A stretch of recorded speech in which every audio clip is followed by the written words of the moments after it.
Olá, tudo bem? Hoje falaremos da guerra contra o Paraguai. Bem, depois, ô Sabrina, agora que você voltou, né, já que você mora numa periferia e a internet cai o tempo todo, me manda o link da luta para eu assistir. Eu não assisti ainda. Eu sou o pior. O Sullivan até esses dias me falou que o Sullivan tá treinando com ele, não é isso?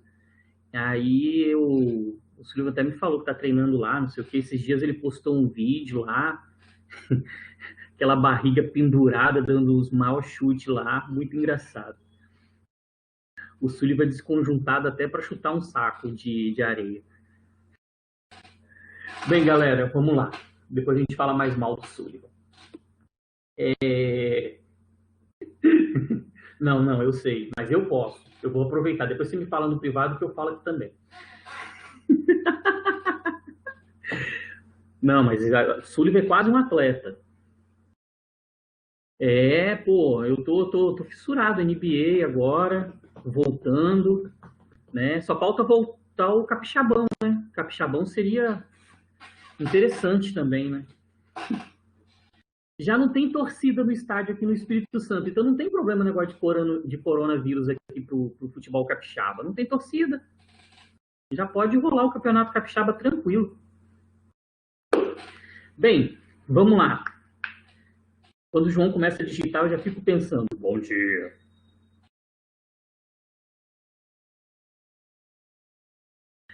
Lindos, então vamos falar da guerra contra o Paraguai?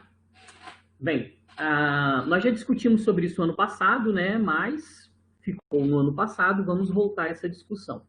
A guerra contra o Paraguai, então, né? Nós vamos partir de uma ideia, eu estou defendendo essa ideia, se vocês não quiserem concordar, fazer o quê, né? Vida que segue, de que essa guerra foi provocada pelo imperialismo de Dom Pedro II, beleza? Então, o choque de interesses de Dom Pedro e de Solano Lopes acabaram provocando a Segunda Guerra Mundial. Lota ferro, gravando, esqueça o que eu acabei de falar, gravando. Então, o choque de interesses entre Solano Lopes e Dom Pedro II acabou provocando a guerra contra o Paraguai, beleza? Nossa, eu viajei, culpa da NBA. Caraca, que viagem. Galera, então, olha só. Qual foi o motivo, qual foi a desculpa? Não, gente, pelo amor de Deus, eu vou ter que pegar esse vídeo e vou ter que editar, porque isso vai para o YouTube depois, já pensou? Daqui a alguns anos, Vicente vai olhar esse vídeo e vai falar, caraca, meu pai falou que os caras provocaram a Segunda Guerra Mundial. Que coisa. Bem, voltando aqui depois dessa vergonha alheia, para o Brasil, né, a causa imediata para a guerra contra o Paraguai, o estopim para a guerra contra o Paraguai, foi o aprisionamento de uma embarcação brasileira. O Solano Lopes, ele aprisionou, né, a embarcação Marquês de Olinda, que estava indo para o Mato Grosso, beleza? Então, com o aprisionamento dessa embarcação para o Brasil, nós temos o início da guerra contra o Paraguai. E qual é, né, o estopim para o Paraguai? Porque a gente tem que olhar os dois lados aí dessa moeda. Para o Paraguai, né, Dom Pedro II tem interferido no governo do Aguirre, né, tem invadido o Uruguai num segundo momento, retirado o Aguirre do Partido Blanco e colocado o Venâncio Flores do Partido Colorado, foi o dispositivo para a guerra, beleza? A guerra contra o Paraguai nós podemos dividir em vários momentos, beleza? Nós podemos dividir essa guerra aí em 5 momentos tranquilamente, tá? Eu estava até discutindo esse tempo atrás com o pessoal do segundo ano, né? Que nós estamos mais ou menos no mesmo período, né? Vocês e o segundo ano. Que esses episódios que nós discutimos aqui, tanto, né, o intervencionismo brasileiro na Argentina e no Uruguai, como a Guerra do Paraguai, isso daria alguns filmes muito legais, beleza? Porque são uns momentos da história brasileira bem bacanas e algumas situações bem chatas também. Mas vamos vamos lá. Então, vamos dividir essa guerra em 5 momentos diferentes. No primeiro momento, nós já temos um avanço paraguaio. O Paraguai deu o primeiro passo aí nessa guerra, invadindo alguns territórios brasileiros na região do Mato Grosso, beleza? E descendo o Rio do Prata, tentando tomar alguns portos da Argentina, beleza? O segundo momento desse conflito já foi uma virada por parte da Tríplice Aliança, beleza? O que seria a Tríplice Aliança? O Brasil, o Uruguai e a Argentina, beleza? Porque a gente fala de Tríplice Aliança, a gente já lembra lá de Primeira Guerra Mundial, mas nós tivemos aqui a formação de uma Tríplice Aliança antes, tá? Então, o Brasil, a Argentina e o Uruguai formaram aqui uma Tríplice Aliança, beleza? Nesse segundo momento, então, né, nós tivemos algumas vitórias na região do Mato Grosso, né, o Paraguai não conseguiu avançar muito no Rio do Prata, beleza? E aí nós avançamos aí, nós começamos a derrotar o Paraguai. Só que aí nós entramos num terceiro momento, que foi um momento de impasse. Isso por quê? Quem liderou o exército brasileiro nesse primeiro momento da guerra contra o Paraguai foi o general Osório, beleza? Acho que alguns de vocês já ouviram falar dele, porque é uma rua muito famosinha lá no centro de Vitória, né? A General Osório. Então, o general Osório, né, ele foi uma figura importante porque ele liderou o exército brasileiro nesse primeiro momento da guerra contra o Paraguai. Só que o general Osório ele teve problemas com o presidente da Argentina, o Mitre, beleza? Ele e o presidente da Argentina não estavam se entendendo, o presidente da Argentina ameaçou abandonar a Tríplice Aliança, começou a fazer beicinho, começou a fazer birra, pirraça, e aí o que Dom Pedro II fez? Substituiu o general Osório, né, pelo Duque de Caxias, que na realidade foi transformado em Duque de Caxias durante o contexto da guerra contra o Paraguai, beleza? Então o Caxias ele foi enviado para o Paraguai para substituir o general Osório. Aí nós entramos numa quarta fase, que foi uma fase assim fantástica. O Brasil avançou muito, beleza? Estou falando do Brasil, né, porque apesar de ser Tríplice Aliança, o Brasil representava a maioria dos exércitos ali, a maioria dos contingentes, né? O Duque de Caxias, ele deu uma aula de estratégia. Nós tivemos, por exemplo, durante essa fase aí do Duque de Caxias, a chamada dezembrada. O que foi essa dezembrada, jovens? A dezembrada foi um período aí, no mês de dezembro, onde o Brasil não sofreu uma derrota sequer. Foi perfeito, beleza? Foi impecável.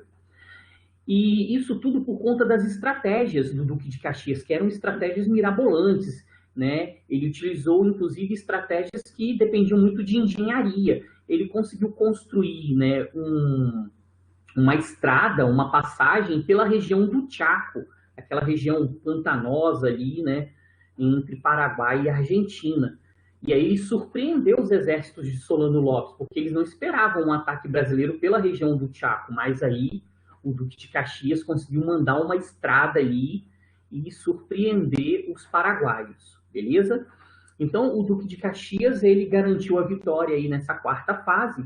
E aí nós temos a quinta e última fase, que nós vamos chamar aí de caça a Solano Lopes, que só faltava prender o Solano Lopes para finalizar a guerra, beleza? O Paraguai já estava destroçado, exausto, quase sem exército, quase sem condições de manter a guerra.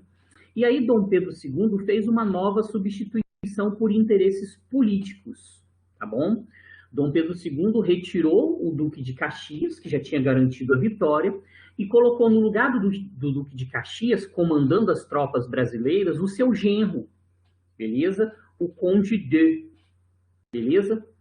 O Conde de, então, esse nobre francês, que era casado com a Isabel, né? Ele liderou as tropas brasileiras no finalzinho da guerra contra o Paraguai, só para dar um maior respeito à figura do Conde de. O Conde de, assim, a população brasileira não gostava muito dele, não. E vocês vão entender, inclusive, que durante a Guerra do Paraguai a gente tem que gostar ainda menos desse cara. Mas, primeiro problema, né? O Conde de, né, ele era francês, como eu falei com vocês, e ele tinha o hábito de não tomar banhos. Acho que eu já comentei isso com vocês no ano passado, não sei se vocês estão lembrando disso. O Conde D, ele fedia pra caramba, ele não tomava banho. Na França, o pessoal tem muito isso, essa resistência aos banhos. Por isso que os perfumes franceses são tão bons para, né, disfarçar a catinguda ali, né? E o Conde D veio para o Brasil, casou com a Isabel, aqui, né, quente pra caramba, suando horrores, aquela asa, aquela minâncora, aquele limão escorrendo aqui debaixo do braço, aquela parada nojentona, tipo assim, os 700, 5 horas da tarde, assim, ali na Expedito Garcia, cozinhando, lotado, 200 pessoas ali compactadas, mais ou menos nesse naipe. Então o Conde D, ele fedia pra caramba, tanto que, né, teve um momento aqui no Brasil que ele passou mal. Então, os médicos não queriam nem saber, né? Fizeram o Conde D tomar banho, disseram que para ele a solução para a enfermidade que ele passava era a base de banhos, porque o cara fedia demais, não tinha condições, né? Isabel, guerreira, guerreira, guerreira, tá? Então, esse cara, o Conde D, para melhorar, né, a sua imagem perante a população brasileira e para Dom Pedro também melhorar a imagem dele, né, ele retirou o Duque de Caxias, que já tinha garantido a vitória, né, transformou o cara em duque e colocou o Conde D nesse quinto momento chamado de caça a Solano Lopes, que foi uma fase terrível da guerra contra o Paraguai, beleza? O Conde D, ele foi extremamente cruel. Os paraguaios, eles odeiam não, né? Eles são muito chateados com os brasileiros justamente por conta disso, beleza? Se você for para o Paraguai com uma camisa do Duque de Caxias e do Conde D, você vai ter uma recepção calorosa, você vai ser linchado no Paraguai, beleza? Para vocês terem uma ideia, o Conde D, como estratégia de guerra, ele decidiu tocar fogo nos hospitais, beleza? Vou incendiar os hospitais porque assim os feridos não serão tratados, beleza? Uma tática cruel, mas com um detalhe ainda mais perverso. O Conde D incendiava os hospitais com as pessoas dentro, beleza? E se você tentasse fugir, era morto pelo exército brasileiro. Então, assim, se ficar, morrer, se fugir, morrer. Então, escolheu o quê, né? Num outro episódio, inclusive, ligado a essa questão, né, de utilizar o fogo como uma estratégia de guerra, nós tivemos um momento onde um exército paraguaio estava cercado numa região de mata, e aí o exército brasileiro cercou essa pequena floresta e tocou fogo também. Beleza? E aí os que não morreram foram abatidos pelo exército brasileiro. Então o Conde D, ele foi muito cruel nessa fase final aí, chamada de caça a Solano Lopes. A ideia, né, pelo menos era o objetivo de Dom Pedro II, que Solano Lopes fosse preso, né? Solano Lopes seria preso e o Paraguai teria um novo governo. Só que o Solano Lopes não foi preso, tá? O Solano Lopes, ele foi assassinado. Inclusive, ele foi assassinado por um soldado brasileiro de apelido muito sugestivo. Não sei se vocês recordam, né, desse momento aí da história, nós já começamos a falar sobre isso no ano passado, né? Mas o Chico Diabo, beleza? Chico Diabo foi o soldado brasileiro que matou o Solano Lopes. Olha o apelido do camarada, Chico Diabo, beleza? Então, um apelido bombástico para essa fera. Solano Lopes foi assassinado, o Paraguai teve que se render, né? E aí a situação foi bem complicada. Mas não só para o Paraguai, para o Brasil também nós tivemos consequências desinteressantes, vamos falar assim, né? As consequências para o Brasil também não foram das melhores, tá? Primeira situação, vamos pensar no Paraguai. Depois a gente pensa na Argentina, no Uruguai e, por último, no Brasil. Argentina e Uruguai eu nem citei aí porque é bem simples. O Paraguai teve a sua população masculina adulta dizimada, beleza? No Paraguai restaram mulheres, crianças e velhos. População adulta no Paraguai, masculina, foi morta durante a guerra. Tá? O Paraguai passou, então, por esse problema aí. Uma parte significativa da sua população foi dizimada né, pelo Exército Brasileiro. E lembrando aos senhores que, pensando em América, o Paraguai era o único que não dependia da Inglaterra. E eu estou juntando os Estados Unidos nesse processo, tá? O Paraguai ele era mais desenvolvido até que os Estados Unidos. Quem ferrou o Paraguai, se o Paraguai hoje é um país com muitas dificuldades, a culpa é nossa. Beleza? A gente tem que fazer meia culpa nesse caso, não. A culpa é do Brasil. O Brasil destruiu o Paraguai durante esse confronto. Tá? Não que o Solano Lopes fosse santo, tá bom? Então, nós dizimamos a população paraguaia, principalmente a população masculina adulta, destruímos a economia do Paraguai. O Paraguai passou a depender da Inglaterra, né? O Paraguai tem uma economia bem fragilizada até hoje, ok? Além disso, nós podemos também observar que o Paraguai perdeu territórios para o Brasil, né? Alguns territórios que hoje fazem parte do Mato Grosso eram do Paraguai, e para a Argentina também, né? O Paraguai perdeu muito território para a Argentina. A região do Chaco, né, foi tomado pela Argentina e pertencia ao Paraguai, beleza? Então o Paraguai perdeu territórios para a Argentina e para o Brasil. O sonho de prosperidade, de desenvolvimento econômico do Paraguai chegou ao fim. O Paraguai foi destruído, né, pelo Exército Brasileiro, ok? Infelizmente. O Uruguai. O Uruguai ele teve uma participação muito tímida, né? Dos 4 envolvidos, o Uruguai foi o que menos enviou soldados. Para o Uruguai, né, apesar das perdas humanas na guerra, o Uruguai nós tivemos alguns interesses. Por quê? O Uruguai ele forneceu, né, suprimentos para o Exército Brasileiro, ou seja, né, ganhou aí com o comércio desses suprimentos para o Brasil. A Argentina também, né, vendeu coisas para o Brasil durante esse processo aí de guerra, né, de suprimentos. Então, né, a Argentina e o Uruguai ganharam um pouquinho nessa questão do comércio. Lembrando que a Argentina, além do comércio, a Argentina ganhou também na questão territorial, beleza? Por isso que eu não citei o Uruguai e a Argentina aí, porque a participação dos dois foi muito pequenininha, né? O Uruguai ganhou com o comércio e a Argentina ganhou com o comércio e com os territórios. E o Brasil, né? O Brasil que sustentava aí a Tríplice Aliança. Nossa crise econômica foi aprofundada porque nós aumentamos a nossa dependência com a Inglaterra, né? A Inglaterra pediu desculpas a Dom Pedro e aí, né, nós voltamos a depender cada vez mais da Inglaterra. Para Dom Pedro foi um tiro no pé também essa participação, porque nós temos que lembrar que o Exército Brasileiro, quando ele voltou, né, para o nosso território, ele voltou defendendo ideias republicanas, beleza? O Exército Brasileiro passou a defender a ideia de república e fazer oposição à monarquia no Brasil.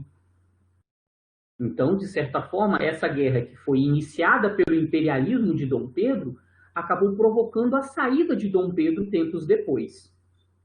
Beleza? Então, essas ideias de república e de abolição, de fim da escravidão, foram trazidas pelo Exército Brasileiro. Porque pensem, né, vamos refletir aqui. O Exército Brasileiro lutou contra o Paraguai, encontrou lá um território muito mais bem organizado, né, onde não tinha escravidão e era uma república. Lutou ao lado da Argentina e do Uruguai, que também não tinham escravidão e que eram repúblicas. Então, o Exército Brasileiro, né, influenciado também pelo positivismo, passa a defender, né, essa ideia de república para o Brasil. Principalmente que nós vamos estudar isso agora na crise do Segundo Reinado, o Exército Brasileiro se sentiu muito prejudicado pós-guerra contra o Paraguai. Tá? Eu vou falar isso com vocês de forma mais tranquila daqui a pouco. E nós tivemos o nosso segundo surto industrial também durante a guerra contra o Paraguai, né? Um processo de substituição, de produção. Nós produzimos artigos bem superficiais aí, sabão, chapéu, a indústria moveleira, mas não usando o capital interno, como o Mauá. O Mauá, no seu surto industrial, ele utilizou o capital interno da escravidão. Nesse nosso segundo surto industrial, o capital veio da Inglaterra, ou seja, né, acabou beneficiando os britânicos, Ok? Futuro do Brasil. Então, essas foram as consequências aí, Brasil e Paraguai, né, durante essa maldita guerra, como fala o Francisco Doratioto. Beleza? Alguma dúvida, meus lindos? Falei muito rápido? Alguma coisa que vocês queiram que eu volte, explique melhor, fale com mais calma? Tá tranquilo? Beleza. Não esquece o meu link não, hein, Sabina? Então, meus lindos, agora, né, nós vamos começar a falar sobre a transição monarquia-república. Nossa, já? Sim. A transição começou justamente com o fim da guerra contra o Paraguai. Beleza? O fim da guerra contra o Paraguai iniciou o nosso processo. Então, foi entre 1870 até 1889. Nós tivemos aí, né, 19 anos nesse processo de transição monarquia para a república. Quando nós falamos de crise da monarquia, nós estamos falando de algumas questões. Entendam essas questões como os alicerces. Dom Pedro, ele foi perdendo os alicerces, ele foi perdendo as suas bases de apoio até ser retirado do poder, até sofrer o golpe, né, em 1889, liderado pelo Deodoro da Fonseca, beleza? Quais foram essas bases? Isso aqui, ó, que eu estou colocando nesse primeiro slide, nós vamos falar... Obrigado, Sabrina.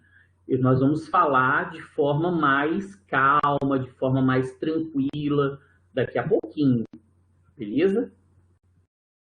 Mas...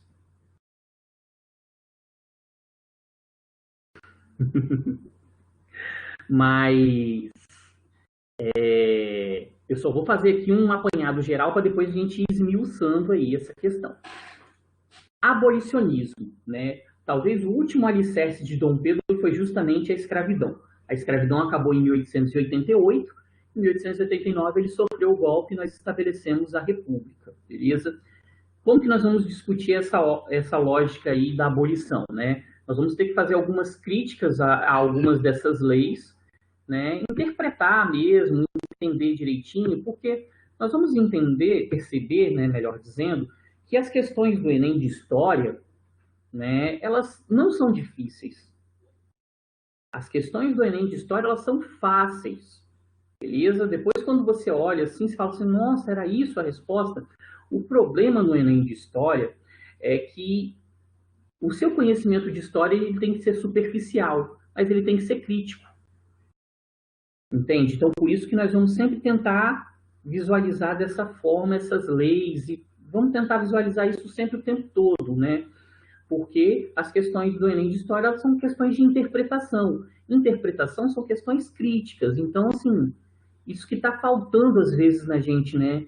Esse amadurecimento nesse processo. Então, nós vamos começar a trabalhar em cima disso, principalmente quando a gente for fazer revisão para o Enem. Então, nós tivemos o fim do tráfico intercontinental, Lei Eusébio de Queiroz, Lei do Ventre Livre, libertando as crianças, nós precisamos entender melhor essa lei, vamos entender daqui a pouco. Lei do Sexagenário, libertando os escravos com mais de 60 anos, também precisamos fazer algumas reflexões. E a Lei Áurea, que também, né, precisamos fazer algumas reflexões. A Lei Áurea, né, 13 de maio de 1888, que acabou finalizando com a escravidão no Brasil. Nós precisamos, né, reinterpretar todas essas leis, entender elas da melhor forma possível. Então, né, perdeu a base com a questão abolicionista, com a questão da formação dos partidos republicanos, primeiro em São Paulo e depois nas outras províncias, no Espírito Santo, no Rio, em Minas Gerais, em todos os outros cantos. A questão militar, os militares passaram a fazer oposição a Dom Pedro, e a questão religiosa, vai ser inclusive a primeira que nós vamos discutir, né? O rompimento entre a Igreja Católica e o governo de Dom Pedro II, beleza? Nós temos que lembrar nessa primeira questão aqui, né, a questão religiosa, desculpa que esse 1870 ficou justamente em cima do termo questão, né? Ali é questão religiosa, não sei se para você está aparecendo da forma que está aparecendo para mim. Um slide em cima do outro aqui. Desculpa aí. Então, na questão religiosa, eu preciso primeiro que a gente lembre da Constituição de 1824. Eu frisei aqui, né? Por quê? Na Constituição de 1824, né, a Igreja Católica ela ficou submissa ao Estado. Dom Pedro I, nessa Constituição que foi outorgada, que foi imposta, ele estabeleceu a submissão da Igreja perante o Estado. Quem mandava na Igreja no Brasil não era o Papa, era o Imperador. Beleza? Isso tudo por conta dessas duas palavrinhas, desses dois conceitos aqui, padroado e beneplácito, beleza? O que foi o padroado e o beneplácito? O padroado, né, era um direito, vamos dizer assim, de Dom Pedro de escolher os principais cargos da Igreja Católica no Brasil. Então, o bispo, ele era escolhido por Dom Pedro e não pelo Papa. Tá claro? O Papa poderia sugerir um determinado nome, mas Dom Pedro poderia não aceitar esse nome por conta do padroado. O beneplácito vai mais ou menos nessa pegada, mas ele está mais no plano das leis. Então, quando o Papa determinava alguma coisa, uma bula, uma ordem, uma lei, alguma situação para a Igreja Católica, ela primeiro passava por um aceite de Dom Pedro. Se Dom Pedro II, né, ou Dom Pedro I, né, aprovasse essa determinação do Papa, ela poderia ser estabelecida no Brasil. Caso contrário, não. Por que eu estou fazendo essas observações? Porque foi justamente essa situação que marcou o rompimento entre a Igreja e o Estado durante o Segundo Reinado. Nós tivemos em 1864, né, a Bula Syllabus. O que a Bula Syllabus estabeleceu? Ela estabeleceu, né, que todos os membros do quadro da Igreja, todos os membros do clero que fossem da maçonaria, deveriam ser expulsos. Beleza? Então, o Pio IX ele iniciou uma perseguição à maçonaria. E aí vale a pena lembrar que Dom Pedro II era maçom. Então, o que Dom Pedro II fez? Ele usou o beneplácito. No Brasil, a Bula Syllabus não vale. Ninguém vai perseguir, ninguém vai demitir ninguém da maçonaria da Igreja Católica. Se o cara é padre, se ele é bispo e é maçom, ele vai continuar.